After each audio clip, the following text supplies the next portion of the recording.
Seu direito.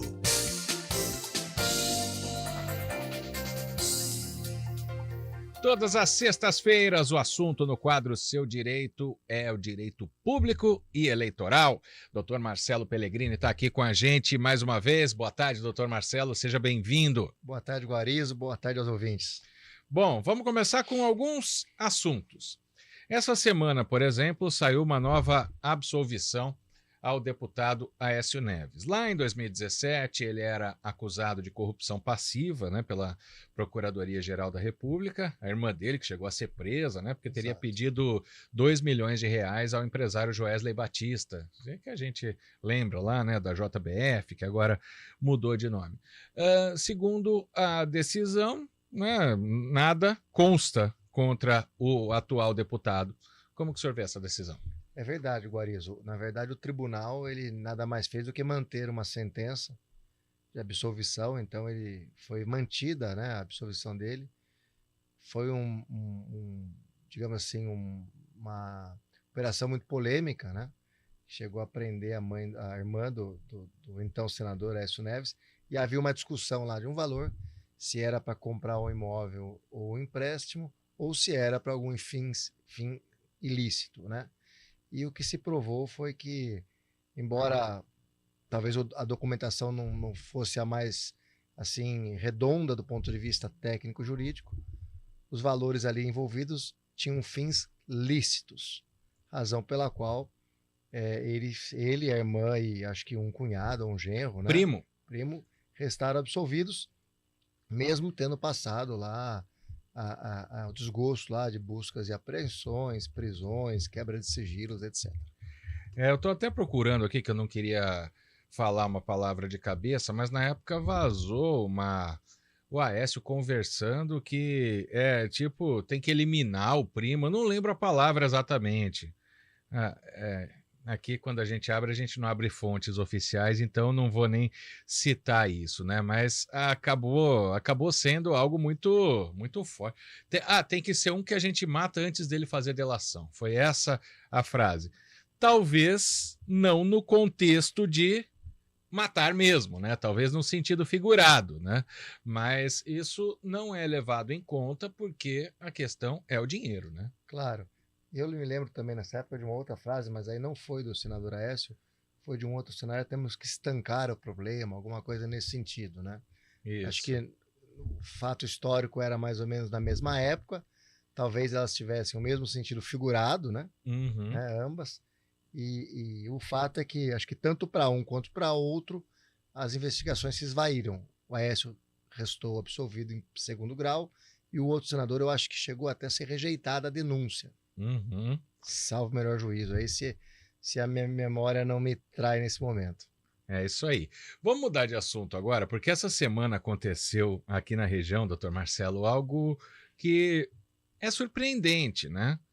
O Tribunal Regional Eleitoral de São Paulo aplicou uma multa de R$ 5.300 à vereadora do PT de Americana, Juliana Soares do Nascimento, que ela era candidata a deputada estadual pelo PT nas eleições de 2022. Por quê? Porque ela divulgou um evento de campanha no e-mail institucional.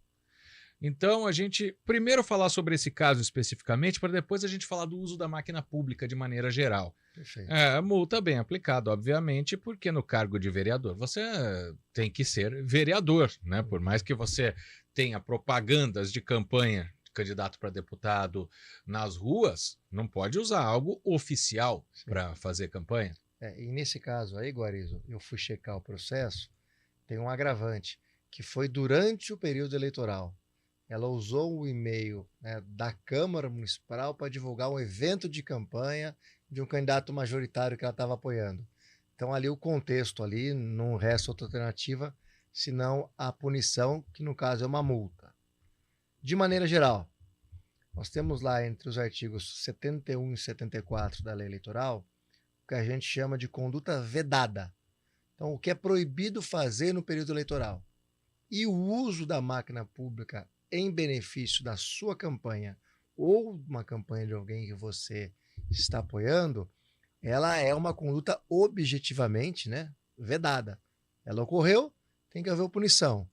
O que pode haver é uma punição, que ela vai desde a multa, num caso menos gravoso, até a perda do registro, num caso mais gravoso.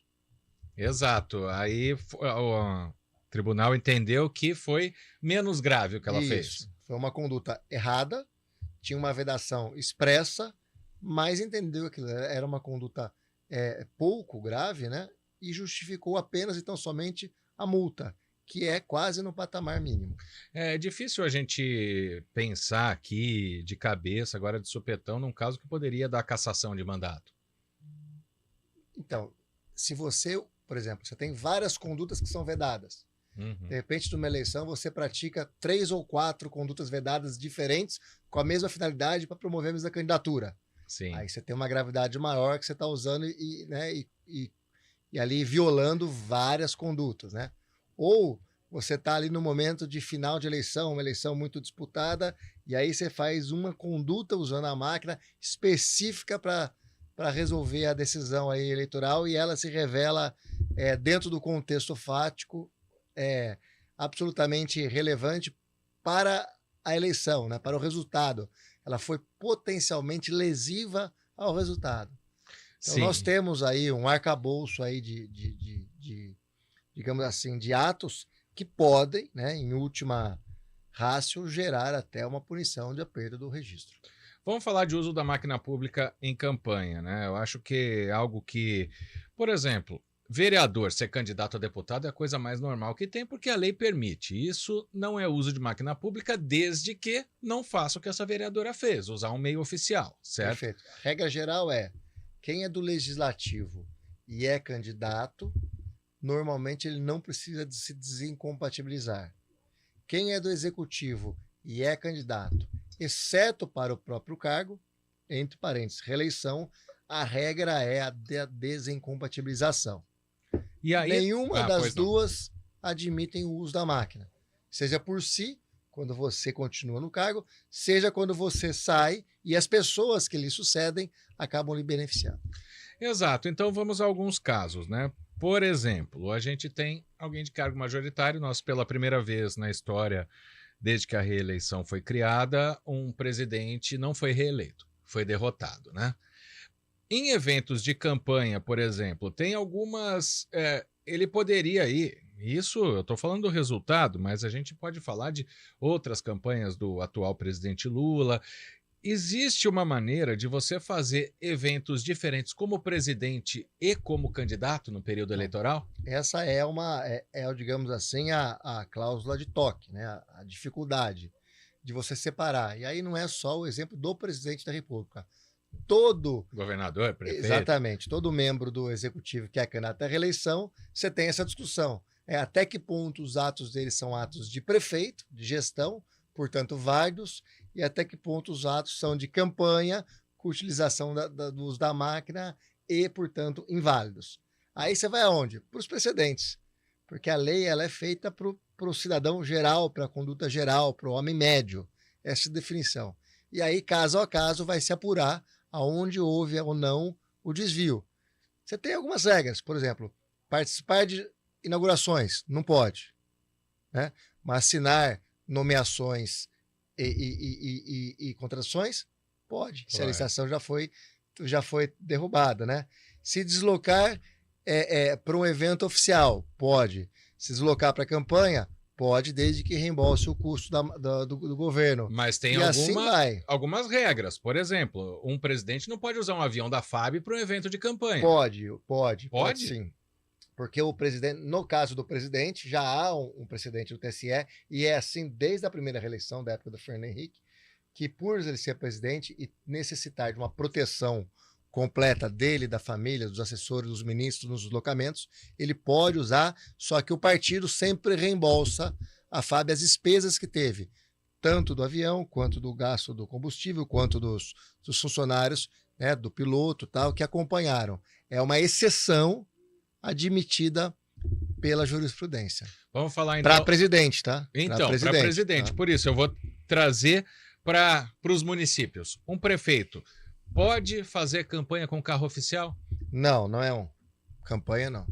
Ah, sim, é isso que acontece então, ele tem Isso. que ir para um carro particular, né? Isso, normalmente um carro da campanha, contratado pela campanha, isso também é possível, né? Mas ele, por exemplo, Campinas tem uma regra de escolta, né? Você usou o exemplo desde da morte do então prefeito Toninho. Antônio, exatamente, o Toninho, se criou uma regulamentação para Campinas. E hoje todos os chefes do executivo de Campinas contam com uma proteção mínima de escolta em razão daquele evento.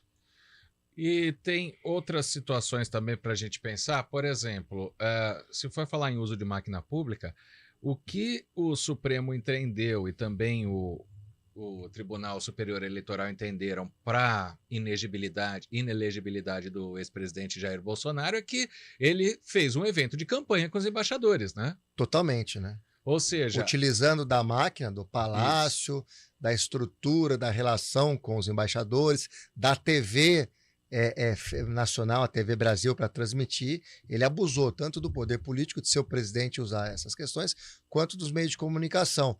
Ele jogou na estatal e que isso reverberou em todas as redes.